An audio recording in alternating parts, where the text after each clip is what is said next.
Done. Hey everybody, welcome back to Bible Fun with the Duns. So today we read Genesis chapter number 21. Now here's what you got to remember. So usually whenever we're reading through our Bible as a church, we're going chapter by chapter. That's what we do mainly all year long. But throughout like November and December, what I've done is I've chosen specific passages that give us kind of the high points of the lives of some very important people. And so we've talked about Adam and Eve, and we've talked about Noah. Now we're into the life of Abraham. From Abraham, we're going to go on to Joseph. And from Joseph, we're going to go to like David, and then Daniel, and then Jesus.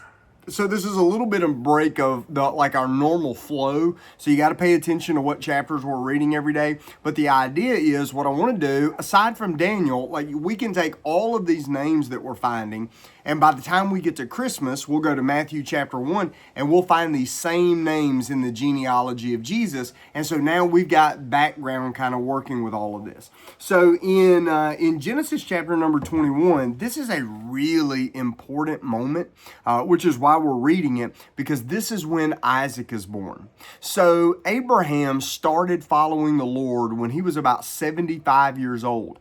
Abraham does not have the child of promise. So he and Sarah have waited now 25 years in order to have Isaac. Now, what's important about this, certainly for me, and I just write in the margin of my Bible over this chapter every time, because it's kind of the key thing. So promises made are promises kept.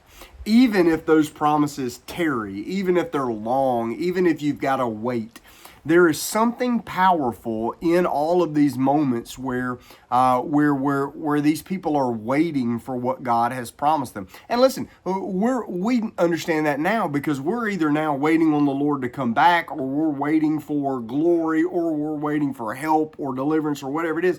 So waiting has always been a fundamental kind of trait of believing. A faith that cannot wait is probably not faith anyway. Right? Because in order to wait, you got to have faith, and in order to survive the wait, you got to have faith. So all of that kind of goes hand in hand. And so when you find Abraham and Sarah having this baby, so Abraham's 100 and Sarah is 90, and they're having this baby. What everybody around them is understanding is that this baby is not the product of just normal human reproduction. Now, yes, that's how the process worked. But what we're saying is these people are well past the ages where they ought to be considering, hey, why don't we have another baby? I mean, you don't find too many 100-year-olds like looking around at neighborhoods to have one in a good school district because we got a little one coming to the primary school. You don't find that. And so what you've got now is you've got to understand this child has come from the Lord. And it's coming back to the idea that God has made a promise. Now, we've tried to make this kind of this caveat throughout all the stories we're reading. We have to remember that everything we're reading goes all the way back to Genesis chapter 3. Where in Genesis chapter 3 at the fall, Adam and Eve fall into sin, and God gives this Genesis 3 promise to Eve that she's going to have descendants, and then to the serpent that he is going to have tension, he's going to have conflict with this seed, this child that's coming, and that he would strike at the child's heel, but the child's heel would crush his head. When we're reading through this, think about all the things we've read in the life of Abraham that has really sought to stop this process. So there's been famines, and there's been battles, there's been wars, there's been infertility, there's been Sarah being taken into the harem of Pharaoh, and so a lot of these things you can just chalk up to the enemy has done his very best in order to stop this Genesis 3 promise of a Messiah, of a Redeemer, of a deliverer on the way. And so it hasn't worked. And so now Isaac comes along. Now Isaac is not the deliverer, Jesus is, but Isaac is the answer to the promise.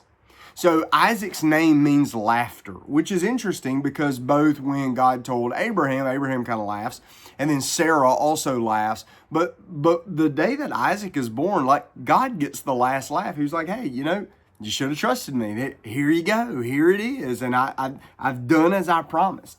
And so then what you have is you have this conflict between, now you've got Isaac, the child of promise, and you've got Ishmael, the child that where Abraham and Sarah kind of decided they were going to take matters in their own hands, and Hagar's brought in the situation. There's a baby form there. So you've got this story. So you've got probably where Isaac is about 3 years old at the point where he's being weaned from his mother. That would have kind of been the traditional time frame, which means that Ishmael is in his teens. And you got this moment where now it's time to separate. Why? Because Ishmael and Isaac, they might have come from the same father, but they didn't come from the same promise. And so now the line of the Messiah, it's the Lord wants to keep that secure. So, but here's what you also say, in a stroke of making sure that the Lord is not cruel, the Lord also has a wonderful plan for Ishmael. So he sends him out, and he goes out in the wilderness, and again, he's waiting, like, is the Lord going to take care? But the Lord has already promised that because Ishmael comes from Abraham, God is also going to bless him. He's going to give him, 12 sons, and they kind of 12 tribes, very much what he's going to do over here. And so you've got Ishmael who also prospers. And so the Lord is not negligent of Ishmael. I mean, he's also an image bearer. Now, he's not the child of promise. The Lord has got a plan for that line. But the Lord doesn't forget Ishmael either. And so the Lord preserves him and blesses him and uses him. And then you have this moment at the very end where Abimelech, which is, by the way, there's a few Abimelechs mentioned in Genesis and some more to come. The word Abimelech is probably not like the name of the guy. It's probably like a title. Melech in Hebrew means king. This is probably like saying King so-and-so, or, or Pharaoh. Like that's a title. It's not Pharaoh's name, but so it's the same idea. But the idea here is that Abraham, the world is coming to Abraham, understanding that Abraham is living under a certain blessing, and people want to fall under that blessing too. Well, what is the Lord told Abraham very early? He said, I'm going to make you a blessing to all people. You're starting to see a little bit of that in kind of its early forms, but you're also understanding, like Abraham, if you follow Abraham's life, aside from the promise of Isaac, like if you're looking for how do you track Abraham's life, you track him by promises. God makes him promises.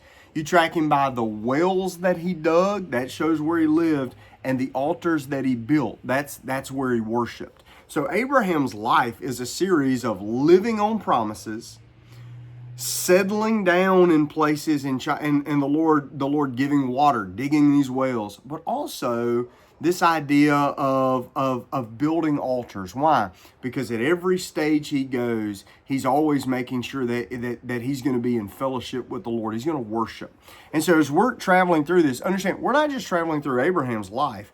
We're also traveling the line of Matthew chapter 1 that's going to get us to the Messiah by looking at these people's lives. That's what we're doing. We'll see you Sunday morning. Hope you enjoy this chapter. We'll read back again tomorrow. Bye.